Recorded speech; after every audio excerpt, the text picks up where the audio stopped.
আমি চলে এসেছি ছাদের উপর। এই যে, আর অনেক দিন হয়ে গেছে ছাদে আসিনি, এক সপ্তাহ হয়ে গেছে আসিনি, কারণ জানি না যে গাছগুলোর অবস্থা কি। যেগুলো দেখলাম আমি আপনাদের সাথে শেয়ার করব যে কি অবস্থা, যেগুলো লাগিয়েছিলাম। অ্যাকচুয়ালি এখানে তো পুরো লাল মাটি, এখানে হয়েছে সবগুলো বেরিয়েছে, বেরোনোর পর সব পোকা ধরে গেছে, মনে হচ্ছে সেগুলো হবে না। যেমন হচ্ছে বিনস, আর হচ্ছে ওটা কি বেগুন, সবগুলো দেখলাম পোকা ধরে গেছে। আমাদের ওখানের মাটি আর এখানে মাটি পার্থক্য। যখন যখন সিডসগুলো এনেছি সব কিন্তু 12 সিজনের এনেছি, কিন্তু দিদি ওখানে বলছিল যে এখানে হবে না। কিন্তু পুঁই শাকটা ভালো হয়েছে, কি দারুণ হয়েছে, আমি জানি না, মনে হচ্ছে ওটাই হবে। উচ্ছেটাও ভালোই আছে, পোকা লাগেনি। আর তোমার বিনস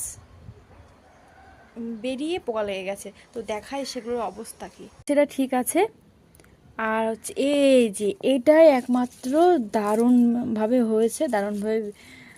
এটা খুব তাড়াতাড়ি এর ব্যবস্থা করতে হবে, না হলে আর পরে বসানো যাবে না।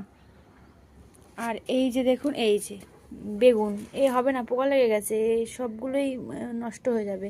ভেন্ডিটাও আপাতত ঠিক আছে, এর মধ্যে বেগুন হচ্ছে। শাক লাগিয়েছিলাম, এর মধ্যে শাকও আছে। আর তোমার এটা কি বলে, বেশ সর্ষে শাকও বুনেছিলাম, সর্ষে বাটা খেতে দারুণ লাগে।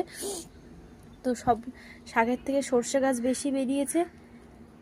বিনস গাছের অবস্থা শেষ, এইগুলো যেগুলো হয়েছিল সবগুলো মারা গেছে। আর এটাই রয়েছে, কিন্তু এটাও যাবে, এটাও থাকবে না।